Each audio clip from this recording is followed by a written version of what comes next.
Back in the 70s, board games and improv theater had a baby, and it was called the role-playing game. These games allowed a generation of kids to live out their dreams of slaying dragons and saving kingdoms, all while sitting in their bedrooms and basements. Today, gaming has moved into the cultural mainstream, and role-playing games are back with a vengeance. Join us now as 5 of these former kids come out of the basement and onto the internet to experience adventure, mystery, and obscure pop culture references. It's time for Roll for Combat.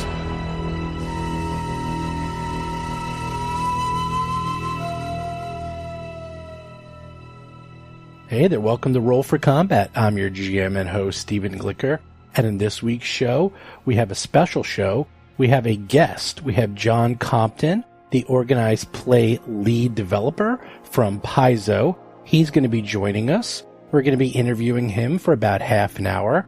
And then he is going to play with us. And he's going to join the boys as they continue to search the Acheron and see what's left. And John is going to do some crazy shenanigans. You got to listen to this show. It gets nutty. So I'm not going to talk too much. I just want to talk a little bit about this week's show. As I said before, the first half is us interviewing John and just talking about what he does at Paizo. And the second half is us actually playing with John, participating. And John is so good. I wish he can play with us every week. He is nuts. And I have to emphasize that everything you hear on this podcast, none of it was rehearsed. None of it was talked about ahead of time. It was all organic. And the result is insane. There is a 2-part of this episode. The next part will obviously be next week. And in addition, we're going to be giving out a Skittermander or 2, or who knows, boons from Paizo. There's some instructions. Listen to the entire show and you'll find out the instructions of how you can apply to get your Skittermander boon. Finally, I just want to mention that because of this, I decided to start some play-by-post Starfinder Society games on the Roll for Combat Discord channel. What that means is we're going to be playing Starfinder Society on our Discord using posting. It's basically, instead of you doing it live around a table or over the internet, you do it on a bulletin board, or in this case, Discord. A lot of people have signed up already. We're going to start in a few weeks, but I am looking for some more GMs because right now it's just me and one other person, and we have more players than we have GMs. So if you want to be a GM and help out, please contact me. I'll give you all the tools you need. I'll explain how it's going to work. The nice thing about playing play-by-post is that it only takes about a month, which is really nice. So you can keep playing a little bit at a time and then mix it up. I actually find it really fun and sort of a nice little distraction from playing live, as well as it gives you something to look forward to every single day. Anyhow, with that, let's get right into the show.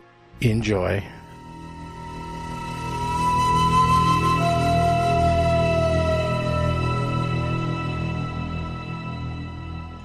So we're back, and this week we have a special guest joining us. We have John Compton, the organized play lead developer from Paizo.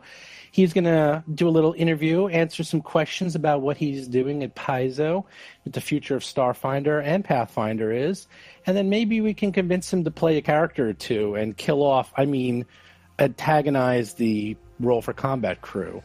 So with that, how you doing, John? Thanks for joining us. Doing pretty well, and I'm glad I have the chance to kill off one of the characters. I was promised blood. Oh, yeah, don't worry. These guys, they're all wounded and in really bad shape. Rusty is diseased, Mo is diseased, Cheddar's been killed again. So you have your pick. You can kill Tuttle or Hiroji. Hiroji he loves fire. That's sort of been his theme throughout this campaign, is he likes to get set on fire. So he also likes to be shot. Now, I don't want to limit him just to being on fire. That's true. So your options are either set him on fire or shoot him. Or both, if possible. I'm not diseased and I'm not currently injured. That's true. So, John, the first thing I wanted to ask you is, what is the organized play lead developer? What do they do? What is your role? So, Paizo has, at this point, 3 different organized play programs. We have Pathfinder Society Role-Playing Guild, we have Starfinder Society Role-Playing Guild, and we have the Pathfinder Adventure Card Guild. So, all of the organized play programs are a way for people to play in public places, typically, with characters that they can level up over time playing pre-written adventures. And they can take those characters and those record sheets, which we call chronicle sheets, and take them to anybody else's organized play program or, their organized play table, or even go to conventions and just play with completely unknown people, but all of them are playing within the same campaign, so they can just sit down and go. So as the organized play lead developer, I oversee a lot of the creative direction for all of those campaigns, and I also help to coordinate the development of all those scenarios. So at this point, we have an entire season of the Adventure Card Guild going. We have 2 scenarios a month for Pathfinder Society and 1 scenario per month for Starfinder Society, which ends up being a lot of words per month. So when it comes to quality assurance and deciding what our long-term plots are, that's my job. So yeah, I wanted to mention that because you have them broken out, at least for Pathfinder, it's been going on for 9 seasons, not including season 0. And for obviously Starfinder, we're only in season 1. So like, what are these seasons? Because like there's a season and a theme for each year, and it's broken up by Gen Con. Is that correct? Yeah, so we have traditionally launched a new season every Gen Con. So a season runs for 1 year. And each of our seasons has some form of meta plot. Season 5, for example, Year of the Demon was, we went to a place called the World Wound, which is full of demons, and we basically punched a bunch of fiends in the throat. We've had Year of the Serpent, Season 7, which is where we fought against the Aspis Consortium and got into basically a long-term turf war with them. And the current one that we have is called the Year of Faction's Favor. We have these sort of secondary organizations that you can join as part of the organized play program. Called Factions. And for these ones, we're really trying to show what all of their efforts over the past 9 years have been leading up to. So there's a lot of really good resolution stories that have been happening. And what is the one for Starfinder right now? Right now, Starfinder is going through the Year of Scoured Stars. We've basically set up that... Well, one of the things that we wanted to make sure is that it made sense for there to be all of these first and second level characters starting in the organized play program. It's like, where are all the 11th level characters? Where's my 15th level character? We don't have that continuity yet for the Starfinder Society. So what we did is we made this event called the Scoured Stars. Basically, the leader of the Starfinder Society, before this campaign started, led this massive expedition to a trinary star system called the Scoured Stars. And when they went over there, something really, really bad happened. It knocked out about 80% of the Starfinder Society. So a lot of the characters who are starting in the organized play program are basically the new recruits, as the Starfinder Society that's left is desperately trying to rebuild its strength and looking to figure out what even happened out in the Scoured Stars. And I know we actually went through a little bit of that with Thirsty on our very first show.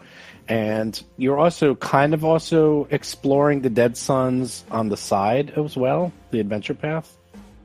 Yeah, something that's important to keep in mind is that the Starfinder Society it's a big organization. So what we show in our scenarios in the organized play program only represents a fraction of what's going on entirely. So in Dead Suns, you can work with, or you can join, or what have you, the Starfinder Society, and be doing some of that plot line, which doesn't necessarily intersect with the organized play program's continuity and campaign, but they're all part of the same universe. So they can both be happening simultaneously. And when you play a session in a society play, like how big are these adventures? Like how long do they usually last for people who aren't familiar or haven't done this before? Each of the scenarios has somewhere around 3 to 5 encounters and is intended to run about 4 hours. And you can run these from, 4 to 6 people, or even less, I guess. But it's really designed for 4 to 6, usually 6. Is that correct? Yeah, you can do as few as 3. You can do as many as 7. But really, you should be going for 4 to 6. If you have 3, for example, the GM can run one of the pre-generated characters to fill out the table. If you're playing 6 or 7 of them, then there are more creatures that you have to go up against to try and balance out the action economy at the table. But personally, a sweet spot for me is usually about 5 people. So right now, there's 2 scenarios that are released a month for Pathfinder and 1 scenario a month for Starfinder. And what about the card game? I never played any of those. I didn't even know how those work, to be honest. Even I don't know. The idea with the card game is that you have it's kind of a personal deck building game rather than like scrambling for resources from the box. You have a personal character deck that has your weapons, your armor, your spells, all of them as cards. And the deck also represents your hit points. So as you play these roughly 1 hour long scenarios, you gain the ability to slowly rebuild your deck, find ways to expand your deck, gain new powers that influence how you play these adventures. So that's been really successful on its own. We started the Adventure Card Guild at this point probably 3.5 years ago or so. And the idea is the same, where instead of playing a character within a set home group, you have a character that you can basically pick up and move to any other box and play any of the scenarios as you like. But it's all done using the character add-on decks that we've been selling. What is the real difference, would you say, between the Starfinder and the Pathfinder societies? I know that the card game is obviously very different because that's a different system. But the Pathfinder, you guys actually made a lot of improvements, like with the boons and just in general, like how Starfinder sort of flows compared to Pathfinder. Yeah, we had a lot to learn, and we have learned a lot in the course of creating Starfinder Society. Because all the people who are currently on the team are people who joined in Pathfinder Society partway through. So we had no role in how it was started, but we have adapted and evolved it over time. So some of the things that we changed were that we created these things called boon slots. Basically, boons are things in the organized play program which are not material rewards. So it might be, oh, this guy owes you a favor, or you get to join this organization, or this guy's willing to follow you around, or what have you. You've been cursed by this thing. Here, it's a permanent boon. So what we found with Pathfinder Society is that people, by the time they reach 10th level, could be sitting on like 50 of these boons, which became really hard to navigate because it was, okay, wait, do I have something for this? Let me spend several minutes flipping through my character binder to remember what I even have. So what Starfinder Society does is they give you 6 different boon slots, each of them tied to a different theme. Like there's an ally boon slot, there's a starship boon slot. And at the beginning of the session, after you've heard the mission briefing, you get to take from all of your boons, 1 for each of those slots, and slot them in. That way, when the game starts, you have no more than 6 extra little things on the side to remember. So a starship boon might be, oh, hey, did you have a gyro laser? Well, instead we're giving you a coil gun. Or even for Starship, it could be, hey, were you going to ride around in your case, the hippocampus? Heck with that. Here, have this other cooler starship.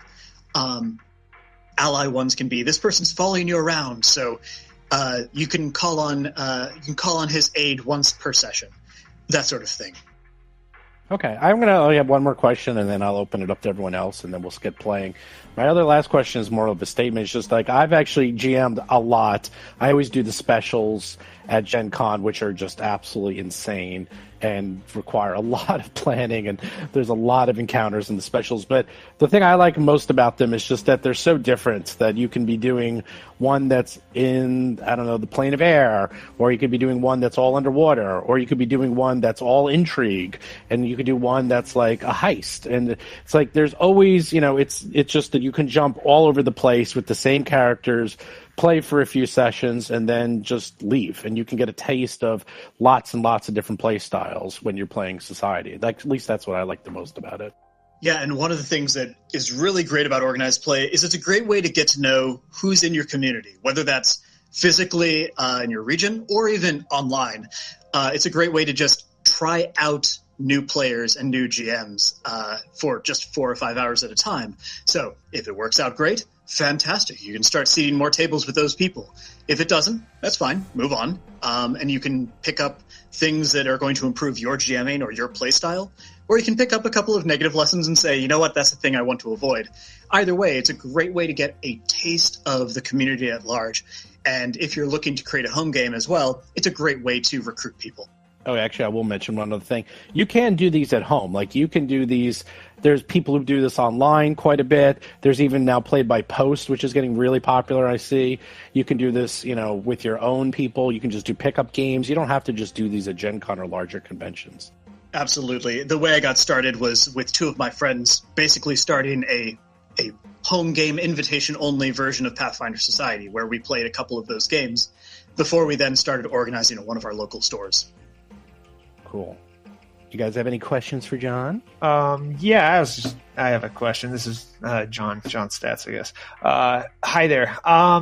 As far as like the Pathfinder or Starfinder Society, is that kind of, would you compare that to like just like a sanctioned game that is like the goal to like standardize a lot of the I guess equipment or the balance of things, or is it standardize the type of play that people experience? There are a couple of different considerations. There's definitely some standardization of the rules and also the expected power level of the PCs. For example, wealth is pretty tightly controlled. So if you play one of these scenarios, you might get 800 credits. But in a home game, you might be able to say, hey, GM, I want to go to that Bank of Abadar core and kick it over and take another 2,000 credits. That's not really an option in Starfinder Society or organized play in general, because that has a chance of just putting your character at an undue advantage at another table and just utterly wrecking things. So we do try to keep control over that, to keep a level playing field. But then there's a degree of adaptability that cannot quite fit for the same sort of reason. Like if we're supposed to do a thing about jumping onto a small starship and beating up the space pirates there. A home game could, under the most devious circumstances, turn that into like and we also saved this small nation at the same time, and now they owe us, a city. Again, for the purpose of balance and making sure there's a level playing field and level expectations, that's not necessarily an option. But we do have a lot of ways that the GM can express a lot of adaptation to the player's tactics and reward creative solutions. Are there still any things that you guys have to, like, I guess, balance out? Is there any rough spots that you have to say, hey, we got to scale this back, or is it pretty much all figured out now? By and large, it's pretty figured out. Our goal is to use the rules that are printed as closely as possible. So for Pathfinder Society, for example, we have several things that are tough to use at a pickup table, like leadership is tough to use. Right, leadership feat. No, you can't use it. Evil alignments are one of those things where it's like, why did you kill my character? Well, it says I'm evil on this page. We don't allow those. Yeah. So, but otherwise, we try to use the rules as close to printed as possible, making exceptions as rarely as we can. Do people want to try to, like, pull you in one direction, like, hey, we want to play out here over in the weeds, and you're like, oh no, don't do that? Is there a lot of resistance in one aspect or something, or are people pretty much cool with the way it is?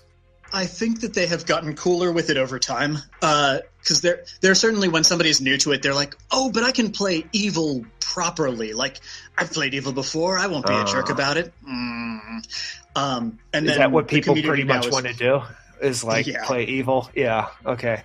And then the community sort of steps in and says, okay, you might say that you want to do this, but please trust us, after 6, 7, 8, 9 years, we have seen that is not a good thing. It might not and Pathfinder also has, I'm sorry to interrupt, but Pathfinder also has campaigns in non-organized play where you can actually play evil characters. Like that is an option. There are campaigns out there where you can do that.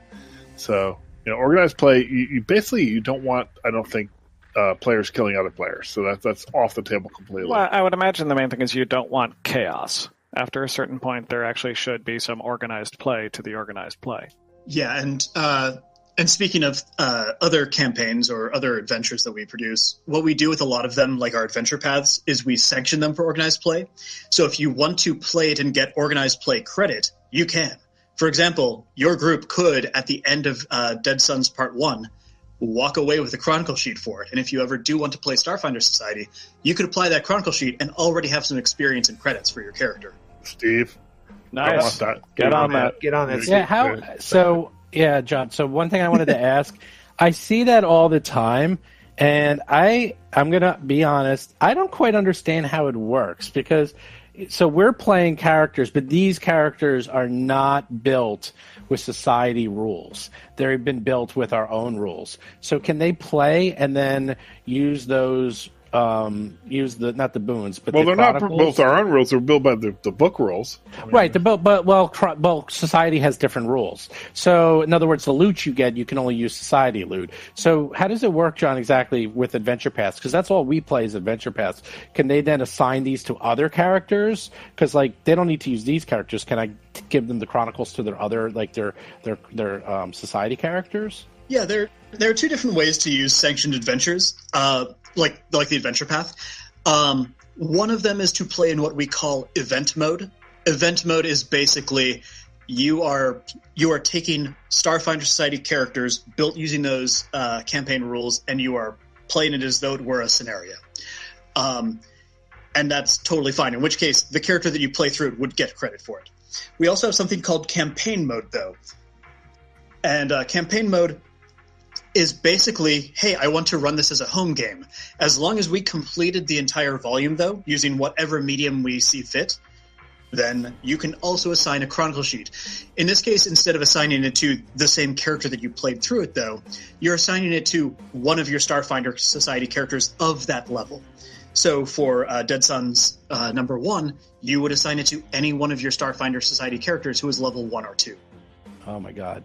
So all those past adventure paths on Pathfinder, I could basically be like a 5-star GM at this point because we have run hundreds and hundreds of sessions, and I've never used those chronicles ever. Steve, you gotta get on that page. I know. Now I feel like an idiot because that could have been worth so many stars. Yeah, you'll notice how all of our attitude is, Steve, can you take care of that for all of us? Thanks. Yeah. Thanks a lot. I wonder why he doesn't have any time.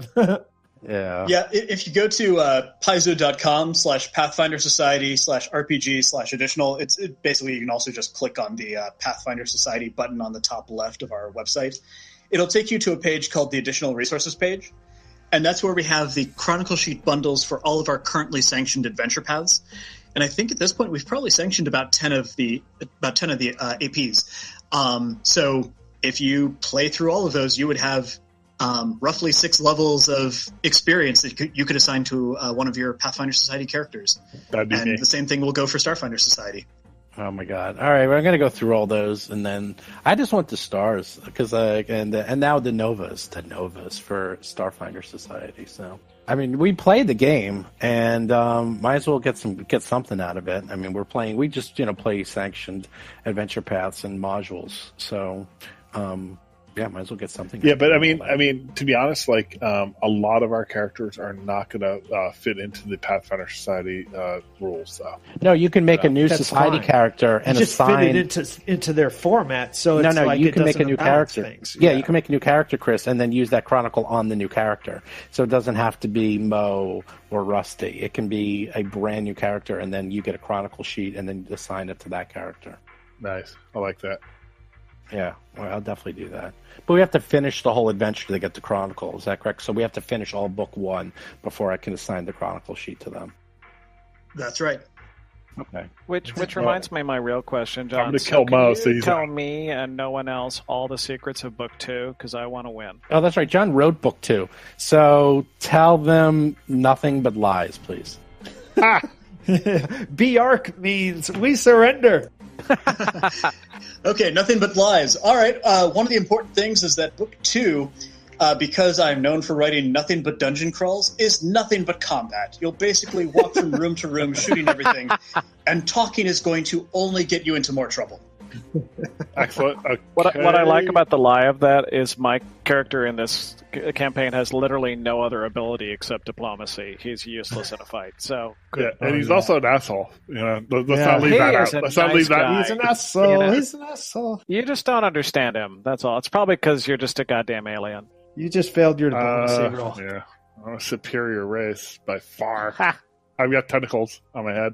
Yeah, that's not good. At least until they get burnt off. Yeah, see a doctor, get rid of it. So, do a few more, and then we'll start. But, John, so obviously Starfinder was a massive, massive, massive success since you guys are up to your 3rd printing, and it seems to sell out as fast as possible. And it looks like, people are devouring everything from Dead Suns to all. I see a lot of people running the Starfinder Society adventures like constantly online. So without telling us anything, because we probably can't, but like, are we going to maybe start getting more next year? Or is there plans to expand it for more than one a month? Or there's nothing I know you could probably announce officially yet, but...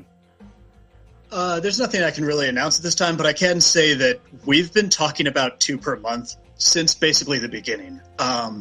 We recognize the amount of effort that it would take to spin up the organized play program, though, and wanted to make sure that we could get into a rhythm of being able to hit that 1 per month in addition to all of Pathfinder Society before we overcommitted and crashed the campaign. So that's something that I really hope that we can get going pretty soon, and I suspect that if we do announce it, we're going to hear from Thirsty in an upcoming blog. Yes, I imagine Thirsty gets to double his work, which he'll be very happy with. Well, even if we get to that point, we would be bringing in some extra help to shoulder some of that load. No, that's not fair. You should give it all to Thirsty. I talk to him about that all the time, and he can't wait to work twice as hard. I mean, I love making Thurston Hillman cry, but I figure that I need to get tears in a slightly more honest way. Yeah, it doesn't count unless it's on film, so just remember that going forward. Actually, out of curiosity, who writes all these adventures? Because obviously, there's a lot of adventures. Now you're doing, if you do this twice a month, that's 48 adventures plus adventure paths plus occasional modules, and that's a lot of adventures.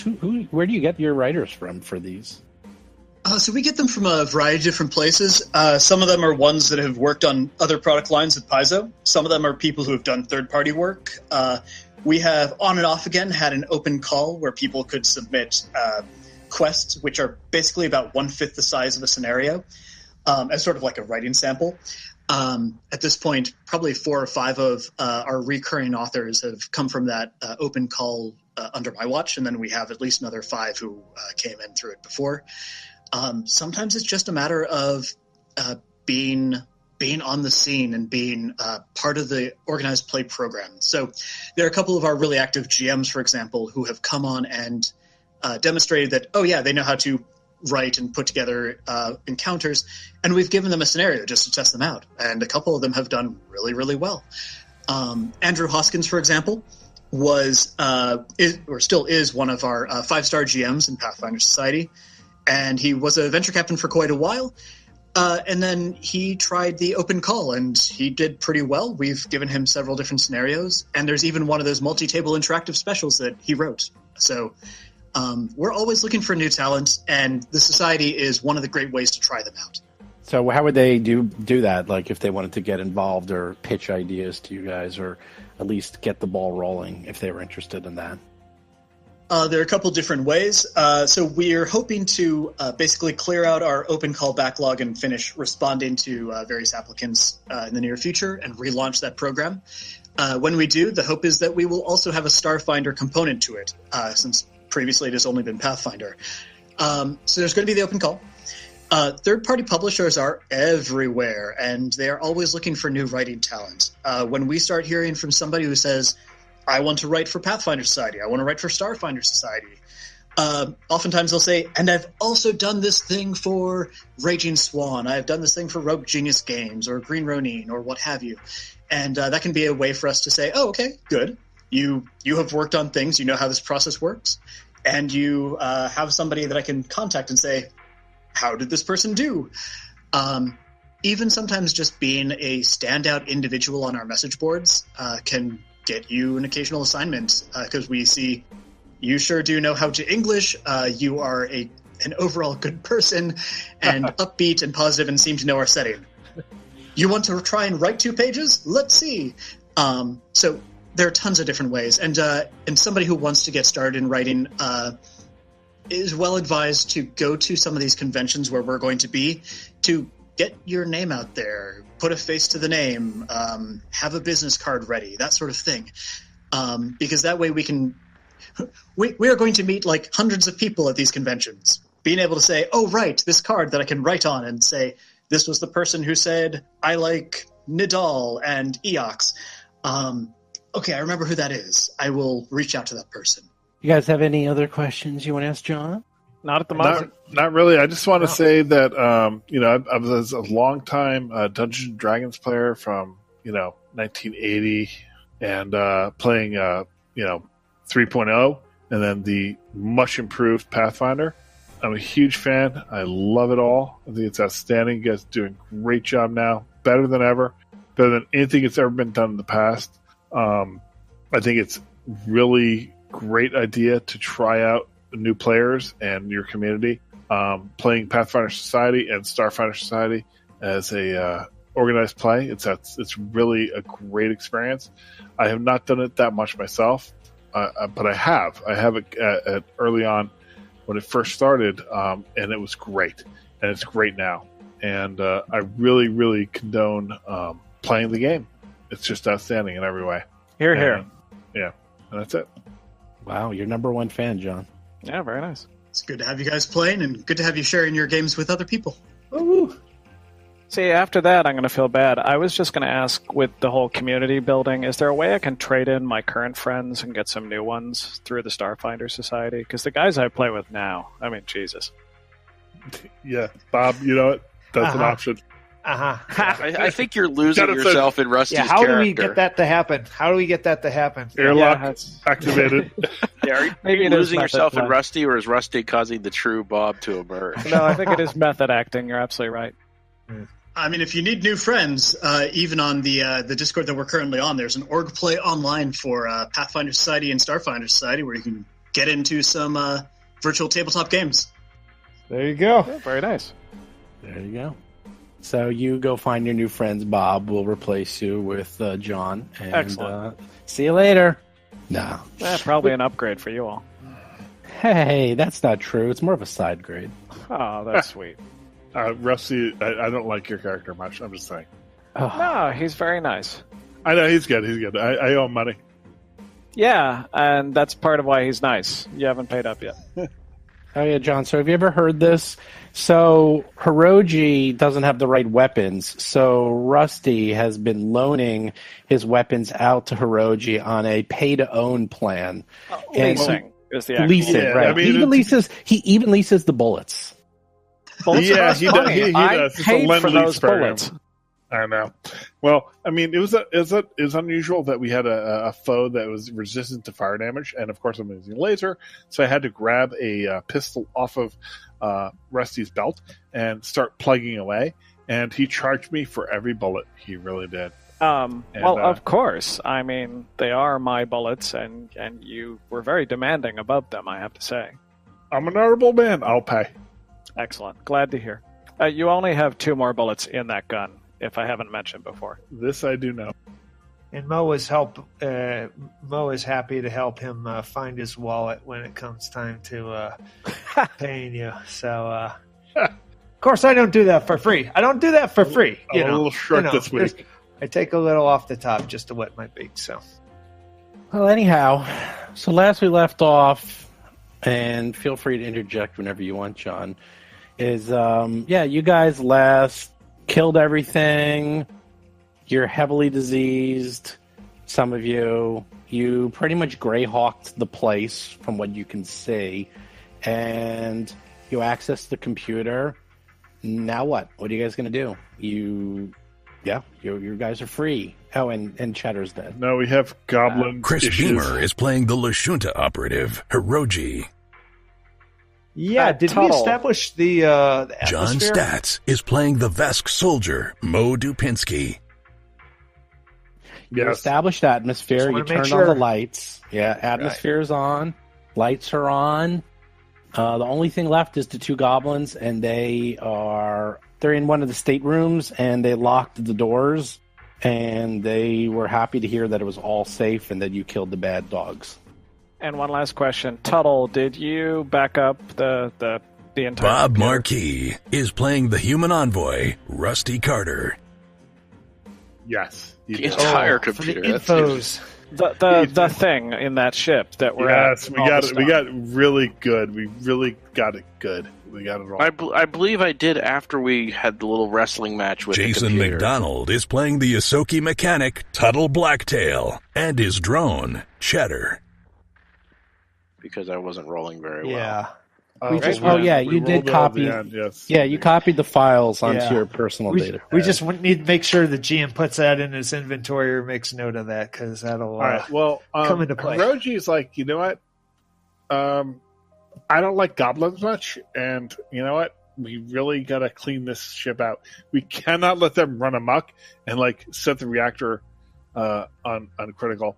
So we've got to take an inventory of our grenades, and let's do that first. Yeah.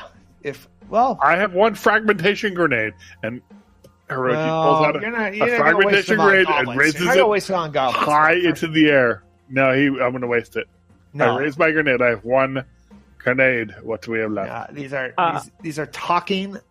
We have a rapport. We have a rapport with the goblins. I'm actually kind of agree with him there. It's I've had good dealings with goblins in the past. I think they're perfectly nice people, and I think that we should take care of them. Yeah, keep them on a short I feel leash, a little but- uncomfortable parlaying with someone killing somebody who seems like they're open to negotiation. Well, I mean, we can negotiate to a point, and it's going to go nowhere. So let's move. Like, I'm going to do 3 steps, like in chess. Beyond that, I want to crack open a little grenade-sized hole and start tossing them in. That's what I want to do. To where? Into the goblin room. No, we've already talked to them. They got info we need. Actually, we need to establish. They have stuff. Yeah. We cannot leave them. First of their all, own device. you are not the diplomacy person. Yes, I am. You're as bad as no, Will you're not. comes to diplomacy. I've talked to them, and I've actually gotten a good diplomatic relations with them already. I think we should have a conversation. I'm pretty. Yeah, not as pretty we as talked me. about diplomacy. That's. I just want you to know we can hear you. Oh, that's right. We've established our atmosphere. Excellent. Then, okay, which one of us is prettier? Could you work that out for us? They actually aren't there yet, but with behind the door. this, hearing the door, because you guys are in the hallway and it is a metallic ship and you're really not that far away and it's echoing throughout, one of them opens up one of the doors and peeks his head out and says, The finger-faced dogs, they're dead, yes? Oh, yeah. Those Rusty! Akeda dogs, yeah. Yes, the dogs are every single one of them has been killed. The ship is perfectly safe now. Don't you worry. Oh, good, at long last. You hear that, Dorsa? You hear that? They're dead. They're dead. All of them dead. All of them are dead? Yes, all of them. Yes. The rat person. He killed them, I think. That was you, right? I helped. It was kind of a team effort, but yes. Well, we killed them because we're all extraordinarily powerful, as I'm sure you can see. Yes. Very, very strong. Very strong. Much stronger than Murgo. Oh, he's dead. He's very dead. Yeah. Very stupid. Very dead. Who is this guy, Murgo? Murgo was once part of that trijunctorate, a triune. Yes. Part of our 3-person team. Now he's dead. Now triune is only like a diune or something. I don't even know how those words work. Bioon? Is he the guy that's lying in the corridor? Oh, he's Trio is unfortunately deceased, yes. Can you please leave the ship, Maxdell? I guess we could leave the ship. Well, now, we get to come with you, yeah? what do you guys specialize in? Oh, we're so glad you asked. You hear that, Dorsa? We get to explain. Yes, I heard, Zerk. I heard. I am High Priest of the Trijunctorate Triune. I am Torsa. Very many magical ritual powers of great technology.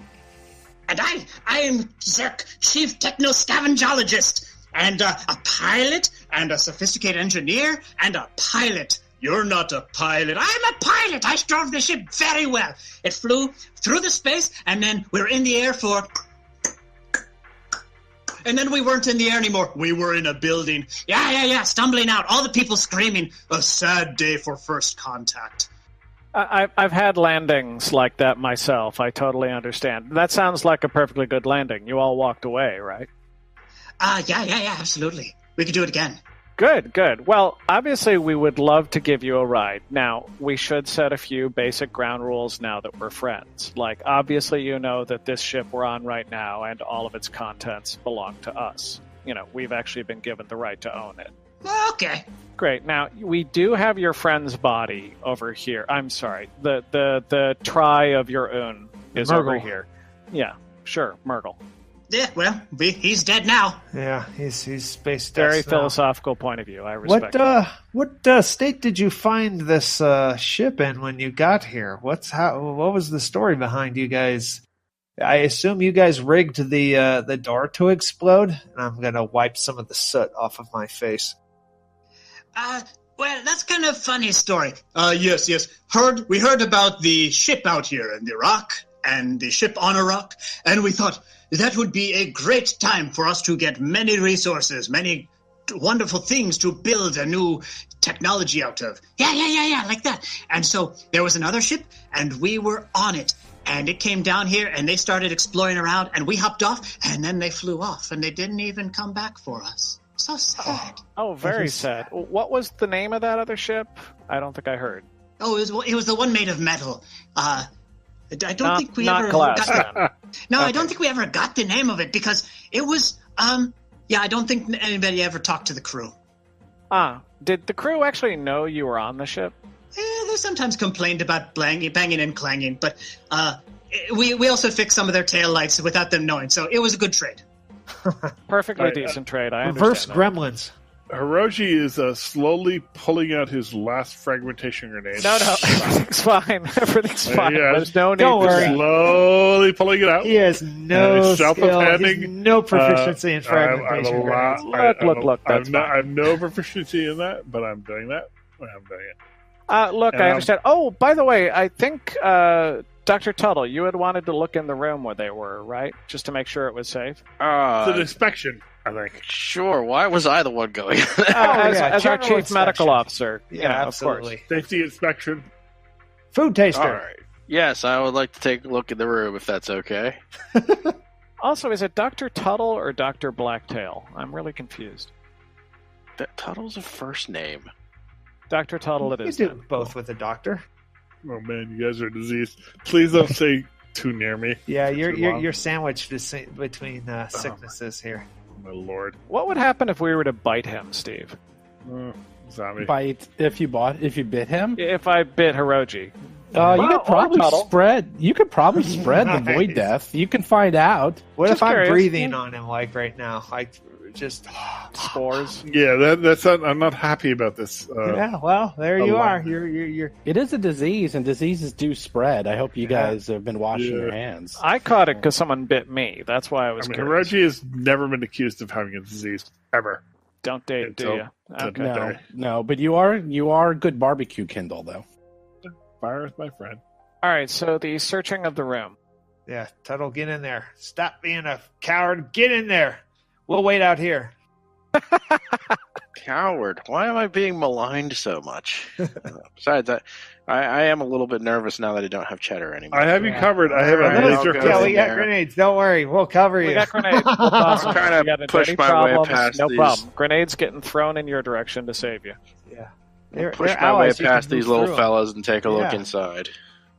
Hey, your name's Tuttle, right? Do they always say such mean things to you because you're small? Just the semi-racist human. The others are fairly tolerable. Yeah, just because he's... Wait, we have a racist human with us? Humanist. No, it must be thinking of someone else. Well, yeah. Well, we short people, we need to stick together, okay? Yeah. Right. Speciesist.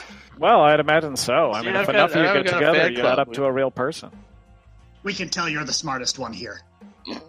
See, I appreciate that. We got some enlightened goblins. I slowly draw out my laser pistol. Put your grenades and your pistols away, Hiroji. These guys are all right. See, they recognize my mental superiority, so they can't be all right. Hey, that's a pretty nice gun. You want us to fix it up? They failed their perception roll.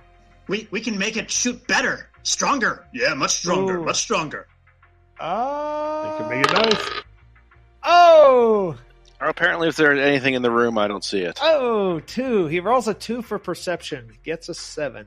You do not manage to find anything with a 7 perception. Since you rolled a 2. You can try again. I moved there. I was just like, you're going right up. You're going right up to the goblins. Yep. I'm like, hello. Tuttle, you're still Hiroji, looking around. You play nice with the other children. You can try again. Still don't find anything. There you go. So 15, you're searching the crew quarters. 40 minutes rolls. of searching. You find underneath one of the bunks, you find a cred stick, and you find a dropped computer key card that seemed to be missed by the goblins. Well, that would have been useful. Sleight of hand. Yeah, is it a computer key card for this computer that would have made that whole rigmarole last time a lot easier, or is it a computer key for something else? Or rigmarole. What do you think? I'm going to go with Murphy's Law. I'm going to go with it would have opened up the computer that we spent 7 hours screwing around with. Oh, but you know what? Your skills are outstanding. Yeah. You did it, rat. You did a fine job. It was a night of cold dice. What are you going to do? Yeah. No, we really worked it as a team. That's Do right. rat scientists actually climb inside the computer? It's never in mind. Don't the worry about it. computer. So the computer key card, you realize, has the words. It has enough, items on that you can recognize this is for the Acreon, and you're like, oh god, maybe I'll hide this and not show this to the other teammates. And you find Hiroji's right there. It's a problem. Oh, okay. And then he's like, oh, yeah, look, I found this Hiroji, and then also a cred stick. And you look at it real quick, and it has 500 credits on it. All right, well, you know Yay! what? That's you and me. Let's, we talk. That's all you find that is left over. It looks like, again, this room was ransacked, and you could tell that the door was heavily barricaded, so that's why you couldn't open it, and they were forcing it closed, and that's why you couldn't even open it with the automated system once you restored power. But now that the coast is clear, and they might be running out of food, that they decided to come out and say hi to you guys, and, they trust you. They like you. They smell technology. Mm. Well, yeah. I mean, we are more or less done with this derelict ship. We must go back to our horribly named ship. And hey, they might be able to fix Cheddar. Do they fix that robots? is a thought.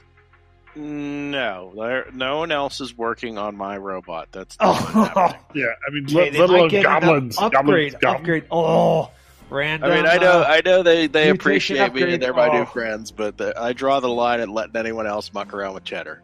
Roll If that. only we could give him like razors for a face and chainsaws for shoulders. Ooh, and lasers for wings. Yeah, that's a good idea. Oh. I like That how you is a think. good idea. Roll That's- that D100 now. Let's see it. That's awesome. Actually, yes. You should let them tinker with your monstrosity. What Yeah. could possibly go wrong? We'll hold Tuttle back while you experiment on Cheddar. We could put like leather in Tuttle's teeth for him to bite down while you tinker around. I mean, Tuttle already Cheddar already has like big club. That's Well, a serious great- question: Can they assist? Can the engineer assist me in rebuilding and take some of the time off? That'd be me, and yes. The answer is yes. No, I meant the goblin engineer. Oh, Yeah, that's like letting the nurse operate on you. It doesn't make sense. Let's. their engineering is specialists. you know from this, like their engineering is poor quality. It's well, shoddy. it was It's- back on Galarian. it's We don't know. duct-taped. Excuse me, what? Our engineering is excellent. Well, I mean, from what I I understand, believe Hiroji is assuming No, facts, not in evidence. no, They can't hurt it any more than what they've done. It's spit and bale wire. That's what my Yeah. On the other hand, the one guy's spacesuit was had all sorts of patches and stuff. Yeah, it has band-aids on it, and it has Yeah. duct tape. Yeah, Over that's there. repair Repair savvy. work. That's what we need. That's No. perfect. Right. That's inferior quality. Oh, But if you want to do that, hey, it's up to you. it's Tuttle's Oh, call. by We the could imbue it with all of the power of Triune, turning it into a robotic priest. see, there you go. I want that. Healer. Nice. There's part of me that's deeply intrigued by the offer. Take a drink. Take a drink. There's also an element of he can't get any more broken than he already is right now. So I That still is have an his excellent AI point. on my data pad. So I mean, Look, if they rebuild him and you don't like him, you can just make version 4. What's the worst they can do? Put some racing stripes on him? Some, I mean, what is Flames. he going to do? Turn Paint on us and flames on try him. and kill us all? Please. I'm prepared for that. I'm sure Wow. they're going to put in some awesome goblin technology that only you can talk about. You can bring them back and be the envy of the university with your half Yosoki, half goblin drone. Now you're appealing to Cheddar's. Now you're appealing to Tuttle's vanity. Yeah. You actually The chance called him a The Yosoki. chance to publish a paper about this. Do you actually need anything on this ship? Oh, all of No. it, of course. No, Yeah. we're ready to go. Actually, we're ready to. Actually, I wanted to ask. exit. I'm sorry, I didn't get your names, little goblin friends. I'm Zerk. I'm Torsa. Zerk and Torsa. Zerk. That's great. And I can't remember, how did you find out about this ship? I think you were telling us. We heard all sorts of people down by the rim talking about it. Then they started flying off in their starships, and then we grabbed on. Did you know that you can make a jetpack out of wire and tongs and lasers and fireballs? I did Because not we know. did. The more you know. I'm not There a you go. scientist, but that sounds Those are logical. some solid scientific principles there. Man, Mo's backing away. Mo is backing away. Because from if you don't need this ship, then we can start turning this engine into a chainsaw. Put it on Cheddar. we can't allow that because we need this ship to not mess up with our meteorite that's in orbit too. Yeah. I appreciate Jason, the offer. Jason, you heard the word chainsaw. I know you have an affinity for chainsaws, and I didn't tell John that ahead of time. It sounds like a very good plan. You know what? Actually, if he makes it out of the engine, nuclear chainsaw. All right. Yeah. Microserrated uranium. How could it go wrong? This is all a part of the vast array of knowledge out in the universe. It's a chance to exchange knowledge and grow my boundaries. If they can help with Cheddar, what the heck? Let's see what happens. Wow, I never thought they'd talk you into it. All right, Mo cool. is Go for really backing away. He's going into his little sulky hidey hole I can here. always rebuild them. I have the source code. it. Well, It is said that Triune, when it and he first became sentient, found each other, and it was only by combining all of their powers together, all technologies, goblin and rat person and racist human, that they were able to make a great thing.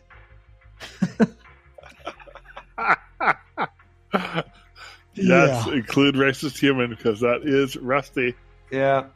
That's all rusty. I think we can leave the racist human out of this particular That's equation. rusty. Formula for success. But he's Replace it with racist. some barbecued Lashunta instead. He's racist against different species.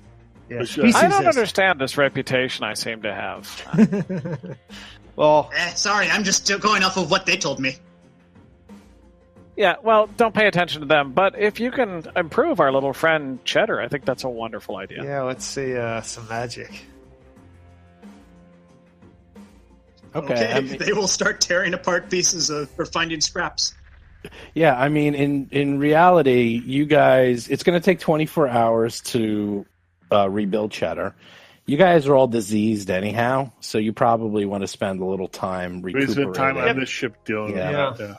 Hey, look, we have sleeping quarters. We have the ship under control. Yeah, we got I actually don't everything. see a bad time with that. I will Yeah. stand guard of the nasty little gremlins. Oh, wait a minute. Oh, you know what? There's one other hanging thread. Is the crate? We haven't opened up the crate. No, The loot crate. We locked it on our we ship. don't want to open that crate. What? No, Don't you we want to don't know wanna- what's inside? Oh, Nope, I don't. I'm with you, as you know, Mo. I mean, I think Can't we believe should it. check it just to I'm make against sure. that. Goes against I our believe directive. the vote was 2-2. I think Hiroji and I were against opening Yeah. the I was crate. swinging towards the other way, but I'm actually towards your way. I don't want to open it. I think it's there's that's- good stuff in there. Metagame, I accept that a 2-2 vote means go with what the quest giver told us. I mean, it means we did not vote to override the quest, so to speak. I agree with that. But don't the goblins get a vote?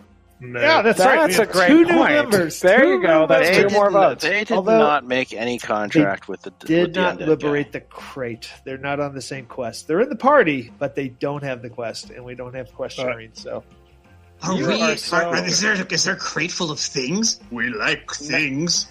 No, it's our crate. Don't worry about that. it's not even our crate. It's somebody else's crate. That's the problem. You're going to tell the goblins that it's up for grabs? Really, Mo? That's your no, psychology? it's not up for You grabs. worked that It's out. somebody else's crate. Okay, it's our crate. Oh. Yeah. Oh. However, by the way, you guys are being really bigoted towards these goblins. I'm open-minded towards other species.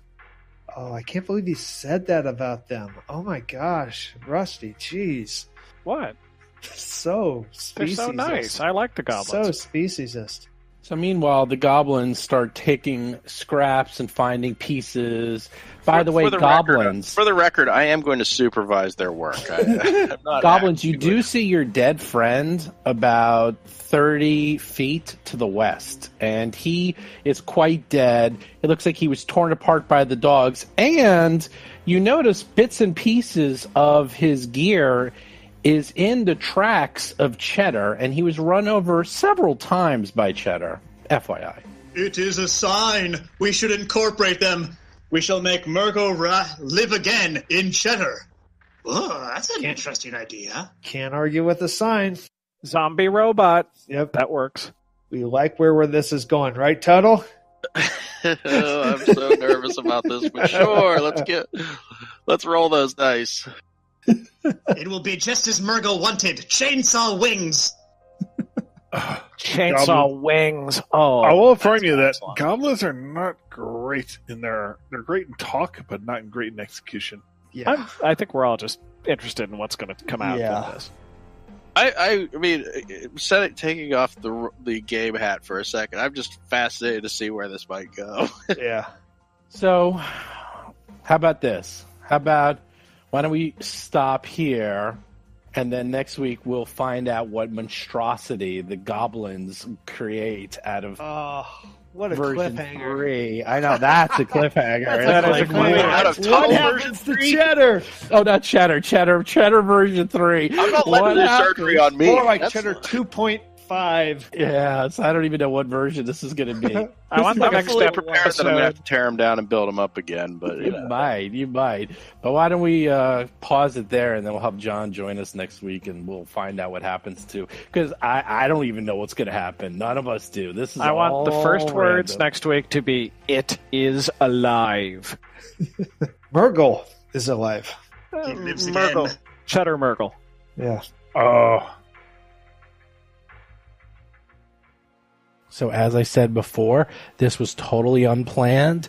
The idea of actually making Cheddar into some goblin half-breed monstrosity was just on the fly. And I have to tell you, John wrote a custom Cheddar. That's right. Cheddar Mark III, which is going to be unveiled next week. And this thing is nuts. It is multiple pages long. It has multiple tables of insanity and craziness that can happen.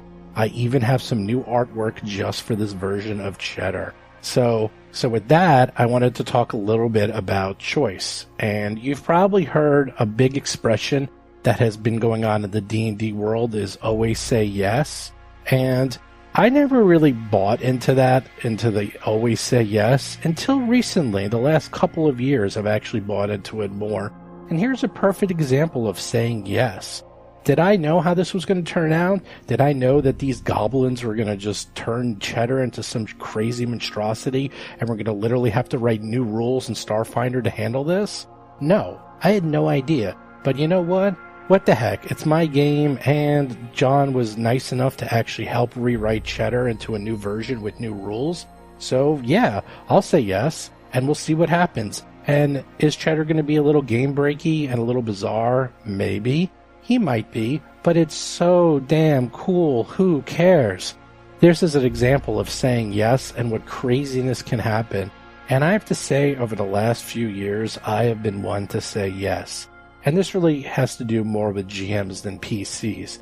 But I would even have PCs argue with their GMs that to say yes more often than no, because it can go in really awesome directions and you can get results that no one expected. And this is about as perfect of an example as one could get. So again, just my quick note this week, say yes. Next up are contests. We have lots of contests. First thing I'm going to do is give the results of the tagline contest. We had people come up with new taglines. Those are the closing taglines at the very end of the show. If you noticed, every single show has a different tagline, and we're kind of running out, so I need to record some new ones. I had a contest for people to submit some, and I have some winners. I have Sassin, who is 1. I have Ronman from Discord. And of course, Rob Tiramarco, who gave us some awesome taglines. So all 3 of you guys won. You're going to hear your taglines in the future, and all of you won free t-shirts.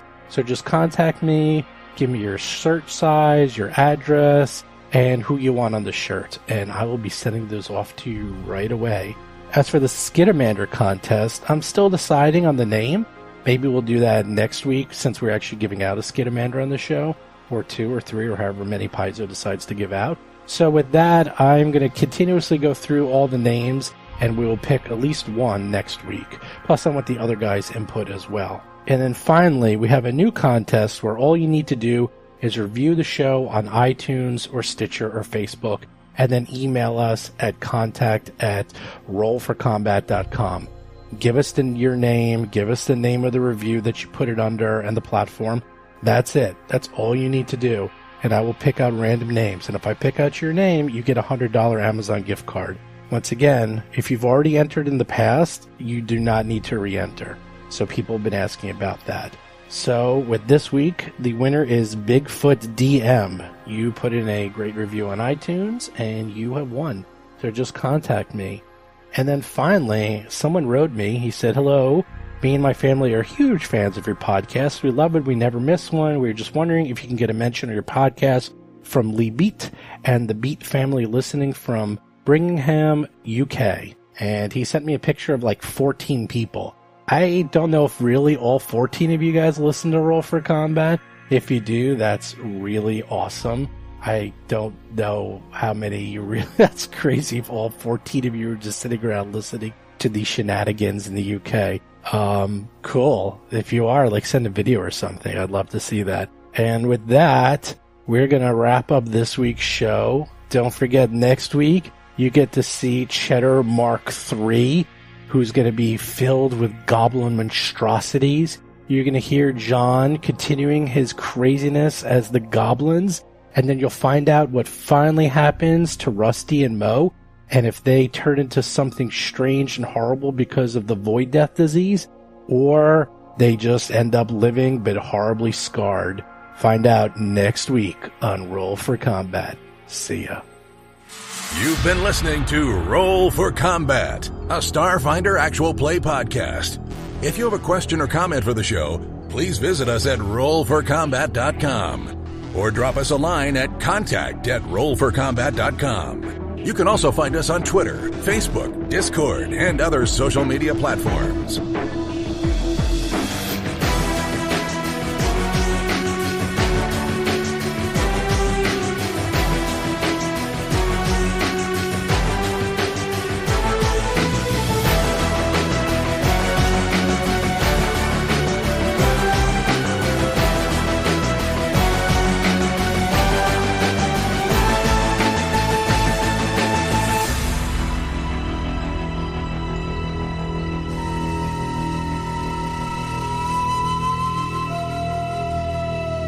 You've been listening to Roll for Combat.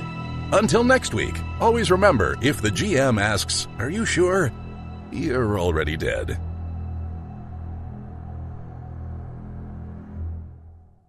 So Starfinder Society has different things called promotional boons, which are oftentimes different race boons or ways that you can access something other than the core races in the Starfinder core rulebook. So Alien Archive came out. It had about 20 new player races. We are sending a lot of those out to our conventions for GMs to get whenever they run games for us at those conventions. We also have a set that you can unlock just by playing Starfinder games. And then one of the ones that we held in reserve is for promotional events like this, where any members of the organized play team go on to fun shows like Roll for Combat. And so the one that we do for this one is we give away Skittermanders. So the way that this works, especially for a pre-recorded show like this, is that we want you to email organizedplay@paizo.com and go ahead and put in the title of the email Skittermander Promotion. And in the body of the email, make sure that you include a special code phrase. What do we want that to be? Probably should be Hiroji with the proper spelling. Yeah, no one knows how to spell that. That's crazy. HIROGI. It could be goblin cheddar. Although people don't know how to spell cheddar, though, because it's spelled weird. Yeah, it's We accurate. could do med patch. That was the real VIP. That was true. med patch. Yep. Sure. Is it patch Okay, or yes. pack? Patch. Okay. So yeah, go ahead and send in medpatch in that email body, and basically what we'll do is we will keep that open and we'll collect those emails for probably about 4 weeks after this show comes out, give or take, and then we will hold some drawings, and then we will send those boons out to you. So really hope that you both have a chance to gain a Skittermander of your own, but also that you use this as a good opportunity to listen to Roll for Combat and hopefully follow this podcast more often. Awesome. Thank you. Thanks, John. Yeah, thanks to everyone at the company for helping us out here. This is kind of cool. Oh, it's great. It's outstanding.